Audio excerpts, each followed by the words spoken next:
Aykut Yavuz Fransızca Dersleri YouTube kanalıma hoş geldiniz. Abone olmayanlar hemen abone olmayı unutmasınlar. Bu derste très ve beaucoup arasındaki fark, yani ne zaman très kullanacağız, ne zaman beaucoup kullanacağız onu anlatacağım. Çok uzun bir video değil, sıkmadan anlattım. Umarım faydalı olur. Videoyu faydalı bulursanız beğenmeyi unutmayın, paylaşmayı unutmayın, bildirimleri de açmayı unutmayın. Bildiğiniz gibi Udemy Uluslararası Eğitim Platformu'nda A1 Fransızca kursum yayınlandı.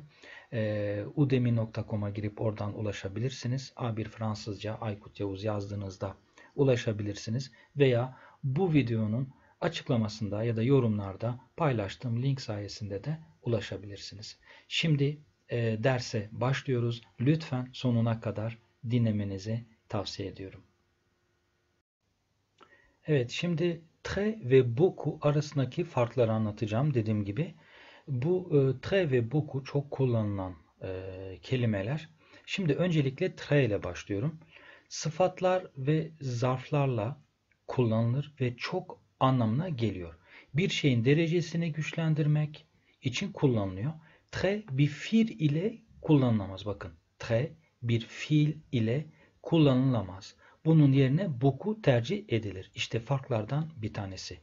Burayı unutmayalım, altını çizdim. Trés'i arkadaşlar bir fiil ile kullanmıyoruz. Şimdi örneklere geçelim. Örneğin mesela ce livre est très intéressant.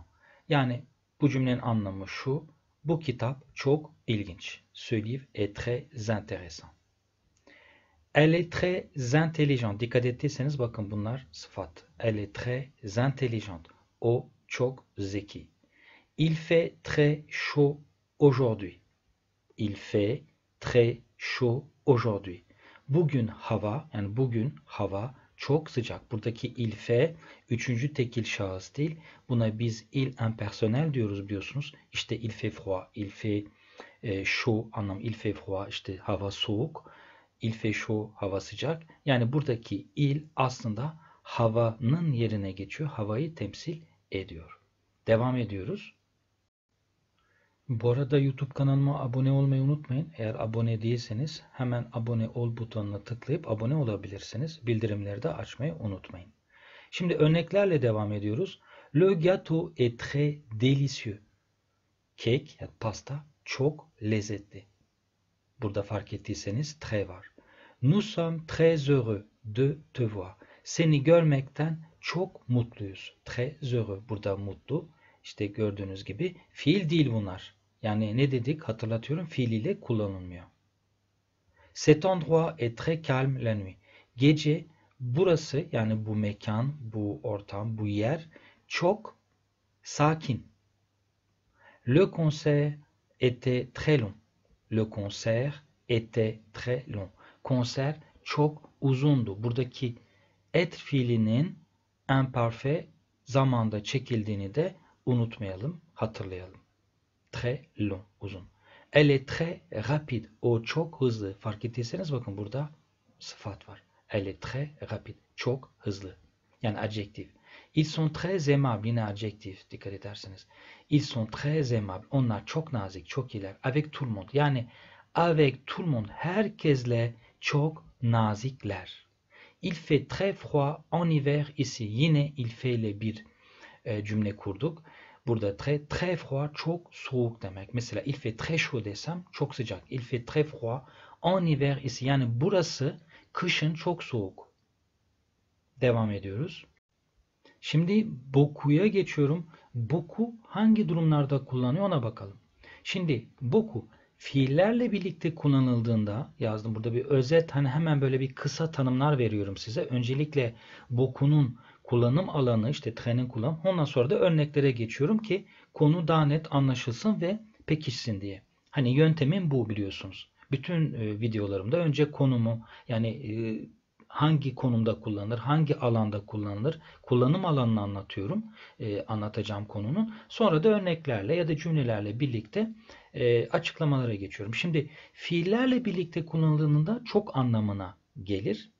Ne demiştik? Bakın, très fiillerle kullanılmıyor ama beaucoup fiillerle kullanılıyor. Yani fiillerle kullanılması durumunda çok anlamına gelir ve bir eylemin miktarını ifade eder. Şimdi örneklerde göreceğiz. O eylemin miktarından kasıt ne olduğunu anlayacaksınız. Aynı zamanda da D ile bir isimden önce geldiğinde bir şeyin miktarını belirtir. Yani D ile kullanılan bir isim olabilir. Yani bir D ile de kullanılıyor. D ile kullanıldığında bir isimden önce geldiğinde bir şeyin miktarını anlatır, ifade eder. Şimdi örneklere geçtiğimde zaten çok daha iyi anlaşılacak. Şimdi örnekler. Sibel travaille beaucoup. Şimdi bakın beaucoup ne dedik? Fiille kullanıldığında çok anlamına geliyor. Buradayız. Sibel travaille beaucoup ne demek? Sibel çok çalışıyor. Fark ettiyseniz yani Sibel travaille très olmaz ya da Sibel très travaille olmaz. Yanlıştır bakın gramatikal olarak. O nedenle burada fiil ile kullanıldığı için beaucou'yu tercih ediyoruz. Ona lütfen dikkat edelim ve karıştırmayalım. Çünkü çok karıştırılıyor bu konu. Il pleut beaucoup en hiver. Bakın pleut. Il pleut gene havayı burada temsil ediyor. Buradaki il impersonel yani havanın yağmurlu olduğunu anlatıyor. Yani ne oluyor? Aslında kışın çok yağmur yağıyor. Çok yağmur yağıyor. İşte fark ettiyseniz fiilden sonra beaucou'yu yazdık, getirdik. En hiver yazdık. Ne oldu cümlenin anlamı? Kışın çok yağmur yağıyor. Il mange beaucoup de fruits. Çok meyve yiyorlar. Fark ettiyseniz yine fiille birlikte ve fiilden hemen sonra kullanıldı. Il mange beaucoup de fruits. Şimdi buradaki de'ye geleceğim. Bu de işte bakın burada bahsettiğim de fark ettiyseniz bakın ne dedik? Aynı zamanda de ile bir isimden önce geldiğinde bir şeyin miktarını belirtir. Evet burada beaucoup'dan sonra de getirdik. Burada fruit isim.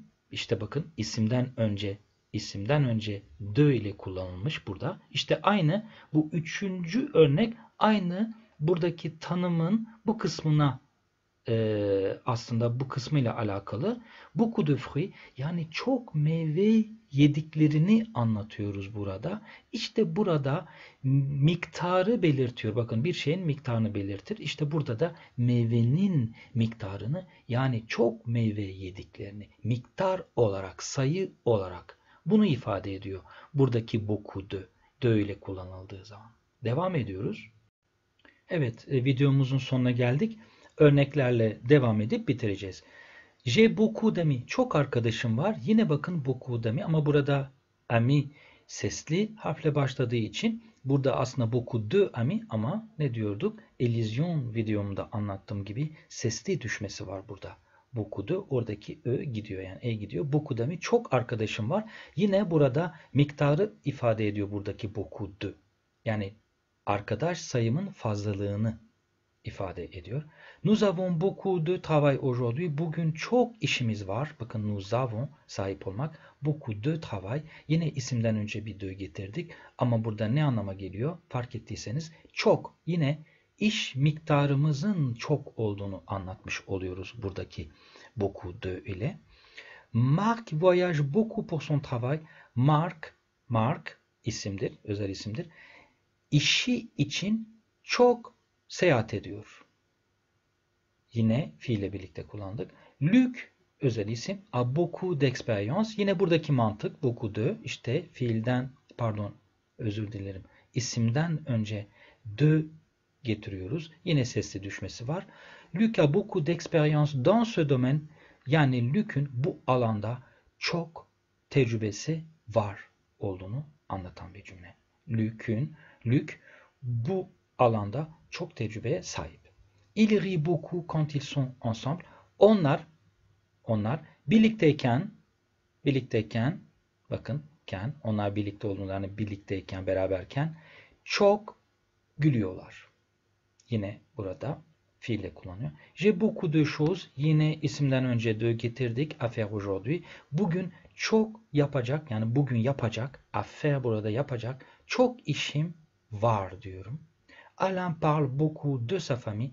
Alain ailesi hakkında çok konuşuyor. Burada da parle beaucoup de sa famille. Buradaki aslında parle beaucoup de derken buradaki de'nin aslında Beaucoup ile çok alakası yok. Aslında buradaki de'nün parler de kelken parler de sa famille ile alakası var. Çünkü burada de aslında doğrudan parler'e bağlı. Parler de kelken biri hakkında konuşmak. Parler de sa famille ailesi hakkında konuşmak anlamında. Ama ne yapıyor? Çok konuşuyor ailesi hakkında. Sürekli ailesinden bahsediyor anlamı var burada.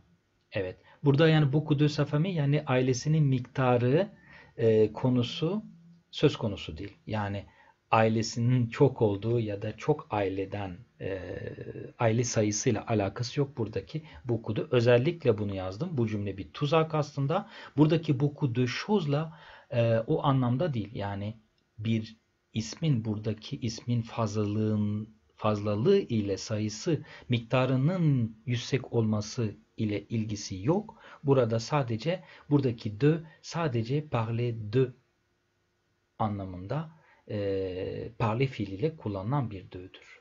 Evet, özete geçelim şimdi. Traîner dedik sıfatlar ve zarflarla kullanılıyor. Fiillerle kullanılmaz. Evet, sıfatlar ve zarflarla kullanılıyor. Bir şeyin yoğunluğunu veya derecesini belirtir. Evet, bir şeyin çok olduğunu belirtir. Beaucoup ise fiillerle veya de ile isimlerle birlikte kullanılıyor. Ve ne yapıyordu? Bir şeyin miktarını veya sıklığını belirtiyordu. Evet, özet olarak bu şekilde bu konu. Umarım anlaşılmıştır. Tabii ki her zaman farklı kaynaklarda okuyabilirsiniz, bakabilirsiniz. Eğer benim bu dersimi faydalı bulduysanız videoyu da beğenmeyi unutmayın. Dediğim gibi YouTube kanalıma, Aykut Yavuz Fransızca Dersleri YouTube kanalıma abone olmayı unutmayın. Bildirimleri, o çan işareti var, açmayı unutmayın.